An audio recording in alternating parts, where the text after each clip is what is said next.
For advertisement, call 8125893028. Our Gmail maxtvtelugu@gmail.com. తెలంగాణలో GO 46 రద్దుపై constable అభ్యర్థులు నిరసన తెలిపారు. మేము అధికారంలోకి వస్తే జీవో 46ను రద్దు చేస్తామని ఎన్నికల ముందు పీసీసీ అధ్యక్షుడి హోదాలో రేవంత్ రెడ్డి హామీ ఇచ్చారు. తాజాగా అధికారంలోకి వచ్చి 8 నెలలు గడిచినా దానిపై నోరే మెదపడం లేదు.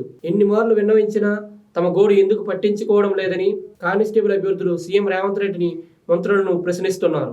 శాంతియుత ఆందోళనలు చేసినా పట్టించుకోవడం లేదని, ఆందోళనను తీవ్రతరం చేస్తామని తేల్చి చెప్తున్నారు. తమ గోడు వినిపించేందుకు ప్రజాభవన్కు వస్తే మమ్మల్ని లాఠీలతో కొడుతూ ఈడ్చి వ్యాన్లో పడేస్తుంటే ఇంకెక్కడి ప్రజాపాలన అంటూ కొంతమంది అభ్యర్థులు కన్నీటి పర్యంతమవుతున్నారు.